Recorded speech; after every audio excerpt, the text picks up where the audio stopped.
Oh, presidente ng Pilipinas, gago ka eh. Tarantado ka eh. Napaka... Hayop. Ng Pilipinas, gago ka eh. Tarantado ka eh. Napakawalang yamo eh. Pilipinas, gago ka eh. Tarantado ka eh. Napakawalang yamo eh. Gigil ako eh. Utangin na. Gigil ako eh. Utangin na, hayop ka. Ngayon ka lilitaw, tatapang-tapang nga, gago.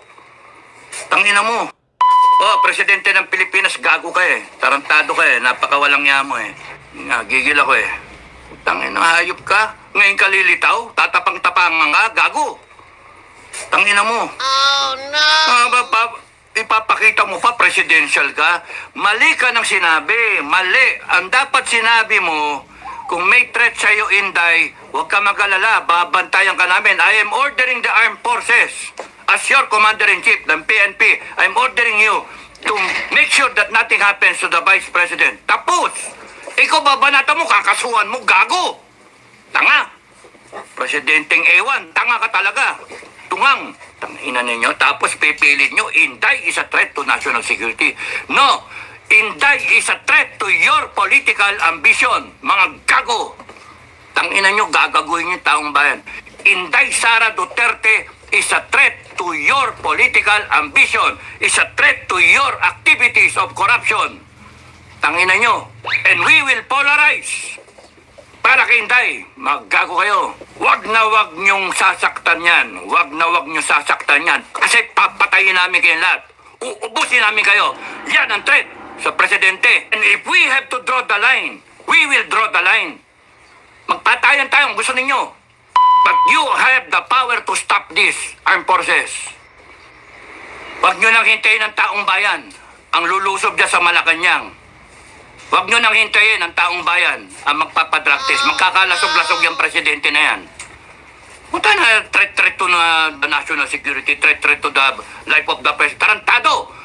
The president is the threat to the future of this country. Putangin na nyo, hayop kayo.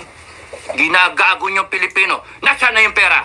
AFP, kung nung pa kayo tumayo, mabebenta ba yung ginto? Mabebenta ba? Kung tumayo kayo, AFP. Matatransfer ba yung 89 billion nung PhilHealth? Ha? Nasaan yung yung Marley Kapan? 250 billion. Nasaan na? Tapos magagastos ba yung budget? Hindi pa tapos ang taon, ubos na yung budget, wala nang pera. Ano gagawin natin? Ano gagawin natin? Tangin na mo. Gago. Tangin ng presidente yan. O tapos magtatapang-tapangan ka ngayon, BBM. Tumatapang itong mga tarantadong kriminal nato sa gobyerno. Na pinalalabas nila na ano. Alam niyo ba, AFP, PNP, kaya ganyan yan, kaya namamayagpag yung mga gunggong na yan. Kasi alam nila kaya kayong bilhin. Alam nila professional kayo kuno. Alam nila, mga ano kayo, mga mahina ang loob, mga walang bayag, na dinadanggal yung promotion nyo. Ultimo yung mga MNLF, ultimo lahat ng mga armado nagsama-sama. Under FGF, affiliated sa FGF. Bakit? Worried sila sa Pilipinas. Oh, presidente ng Pilipinas, gago ka eh. Tarantado ka eh. Napakawalang yamo eh. Gigil ako eh.